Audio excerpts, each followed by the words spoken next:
Bringing people and communities together on seclosounds.org. Your listening station.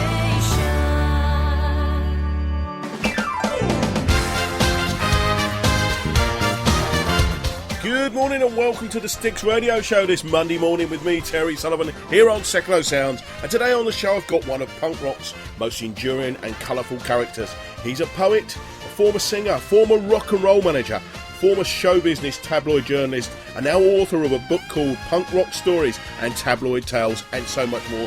Gentleman's name is Garry Johnson. I'll be talking to him in a few minutes after we hear from Garry, and this is his song called Oxford Street to Gretna Green.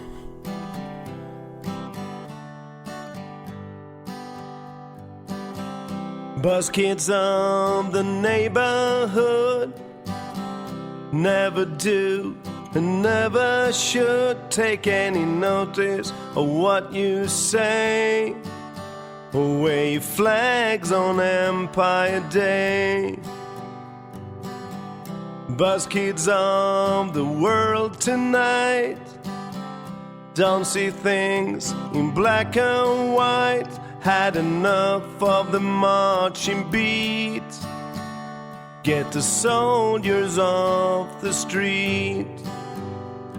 From Oxford Street to Gretna Green, tanks and soldiers can be seen.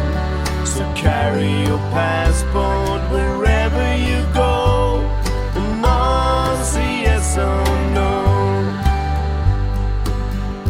Bus kids just be deaf and dumb, always walk and never run. Scotland Yard and the Book of Rules suspect the kids that take the blues.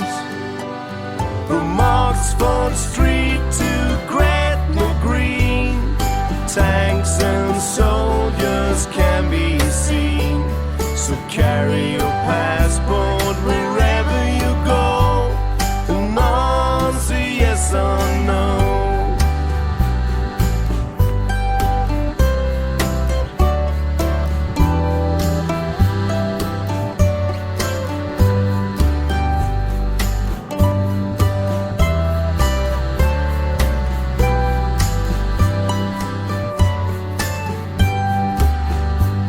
From Oxford Street to Gretna Green, tanks and soldiers can be seen. So carry your passport wherever you go, and answer yes or no. So carry your passport wherever you go, and answer yes or no. Today on the show I have, they call him the punk poet. He was also the manager of the Stone Roses. His name is Garry Johnson. Good morning, Garry. Morning, Phil. How are you, alright? I'm good. We just heard your song from your new album called, and the track we heard was Oxford Street to Gretna Green. Right. Tell us a little bit about that.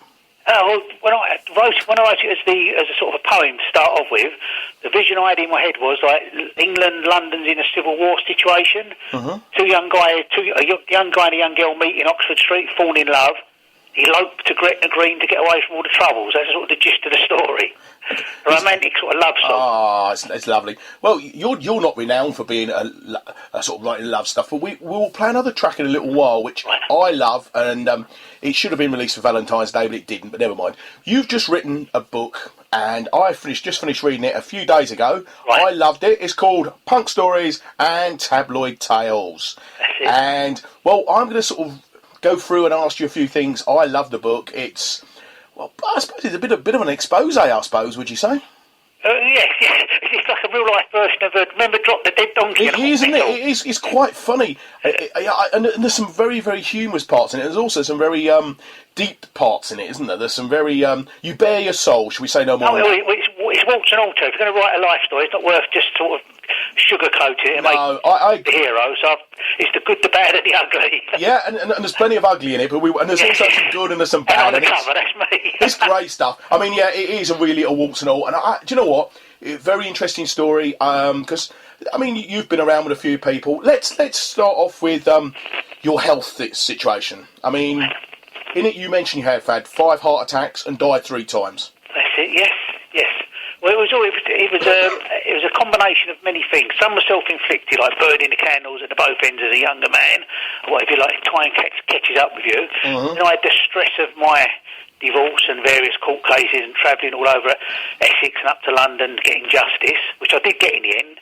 It just took so long. It did take a toll on my health. So the two combined, my own wild lifestyle and the stress of fighting for justice, the two of them combined and sort of knocked the wind out of me and almost took my life from me, Tal. But that was it. That's what brought it on. Yeah, I know. 5 heart attacks and 3 times. But you luckily you had an operation. It was by the gentleman who was involved with dying on him. That's Khan. Yeah, Egan Khan. That was it. Yeah, and he saved your life. And yes, because what happened was when I was rushed in with the heart attack, I had the first operation. Now they put the stents in, and they went wrong.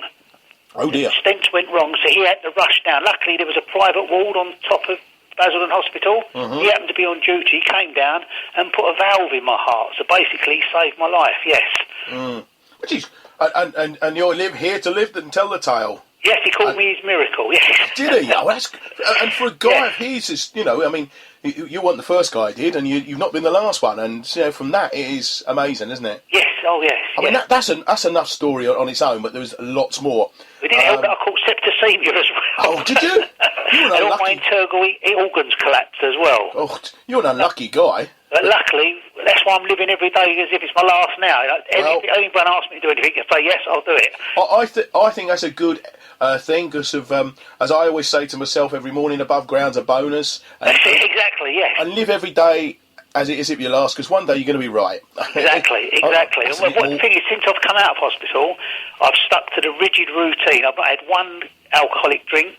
I've not even had a coffee, not even had a Boost bar, a Mars bar, even a Lucozade. I'm just tea. I've become a tea addict and bottled water. That's basically all I drink now. God, dear me. Alcohol free. That's good. Well, you mentioned your good lady or bad lady, whichever way. You met this lady called Judy Taylor, and I'll let you tell a bit of the story, because I don't want to ruin the book for anybody who wants to read it, but let's give them a little bit of a sort of synopsis, shall we? Right, okay then. Well, it's basically, we did split up, and it wasn't entirely her fault or my fault, but I was to blame, but unknowingly to blame. But I've always been sort of a very addictive person, and when I first met her, she was like all my world, and then when my first son came along, she sort of dropped down the pecking order. As my other children come along, I mean, it's only since I've analysed it afterwards, we didn't realise at the time, she went from being on the pedestal to my children taking over each time, if that makes sense. Yeah. So she dropped down. I mean, I've got the sort of personality where I can only sort of concentrate on one thing at a time. And my kids sort of devoted myself to my children more than my marriage, basically.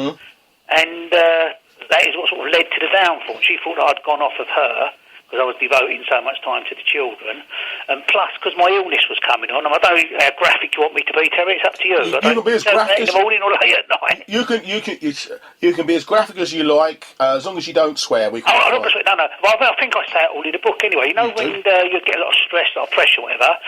Men can't always, perform in the bedroom department, if you get my drift. Yeah. So that also didn't help. I was I'm fine now, no problem now, but that didn't help me at the time. But I got so stressed out through business and what have you that I sort of ignored her a lot. And she thought, well, I'm not, and we'd always had a very active relationship, if you get my drift. Because I suddenly wasn't interested, she falsely thought that I was seeing someone else. Which I wasn't. So, I mean, it was self-inflicted, but she should have just mentioned it to me. It would have been a lot easier. But she thought I was playing away, and I wasn't. I wasn't interested in anybody, to tell the truth. And then, I'm cured now. So and that's how this brought on the heart attack, and there was lots of sort of toings and goings. I mean, let's try. I'll try and put it as nicely as I can. Right. Your wife then went off with a gentleman. Yes. Took your children with her. No. Tried to. And that was one of the. I fought it like tooth and nail. And I got custody and become a single parent. That's right. You had Sam and Adam, but Lucy. That's it, but not my daughter. No. Lucy, but not seen my daughter since. You found out this. There was this gentleman your wife was seeing who should we say, was a... Well, what he did was he threatened my children, trying to get a reaction out of me. He verbally, sexually abused them, not physically, verbal sexual abuse, and he threatened them or what have you. He was all trying to get a reaction out of me. But my friend said to me, Gary, don't do nothing. For 5 minutes of pleasure of getting your revenge on him, you'll spend 15 years in prison. Yeah. So don't do anything. Just sort of bite your tongue, turn the other cheek to the best of your ability. But this guy kept pushing the buttons, and without naming names, I had a word with a friend, and because the police wouldn't help, someone sort of dispatched some people down from London who went and had a word with the guy, and it all stopped there and then, shall we say. Yeah, and they had a word in his ear. well, that's sometimes that needs to be done, I think, and so I mean, and well, basically, you've got custody. You still have Sam and Adam with you. Oh yes, I've not spent a day apart from them since it all happened. No, and for now. I mean, that was stressful because when you go to court, family courts are against you. It's always the kids have got to go with the lady, with the wife, with the woman, and I wasn't having that. And I antagonised them by sort of fighting them. I ended up going to every court in Essex, ended up in High Court in London, and I won. They took a lot of stress out of me. Yeah, and the great thing that comes over in the book is your passion for the kids. And I mean, I think that's, this is the first time we've ever spoken. You sent me the book and I read it. It's taken me about 2 weeks to read it, which is pretty good for me, really. And it's the passion that comes over in the story there. And, that is the big thing I couldn't get over. Oh, and I fought tooth and nail, put everything else on hold. It was just them. They became everything. I mean, it was always, like I said earlier, I put them on a pedestal before my wife anyway, beforehand. So once it was just me and the boys, I became even more passionate. A, to look after them, and B, to protect them, and I wasn't going to let anybody take them away from me. And that's a great, I think that's a great thing for a father to do. Let's talk about your life, sort of, go back a few years, and we talk about... the Stone Roses, you were the manager of the Stone Roses for a while. Before they became millionaires.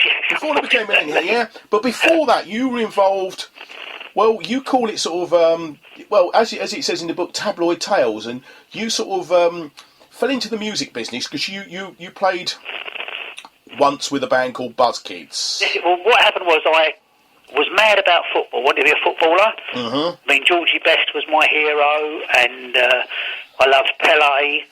And I just wanted, I used to know when you were a kid, I used to call myself the White Pele or the Cockney Georgie Best, things like that.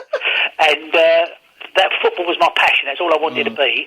And then I saw David Bowie on the TV, and as I said in the book, threw away my football boots and bought a guitar. Said I'm going to be a singer, but unfortunately I couldn't sing, which is a big problem, isn't it? I know that problem well, I have the same problem. So what happened was I became a poet.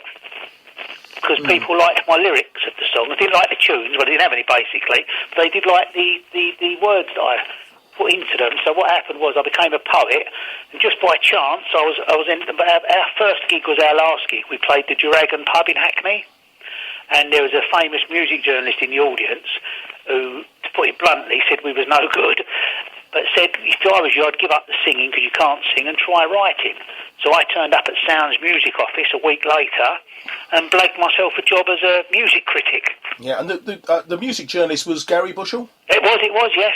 Great Barry. I mean, those of us... You know how blunt he is, Terry. Do you know what? He didn't actually use the word, you was rubbish. He used a lot stronger words. I know, it began with C, and we won't mention that one. And, he was the features editor at Sounds at the time. I know, he was great on the TV. He was very caustic, but I tell you what he said was obviously true. Exactly. And so you must have been pretty average. And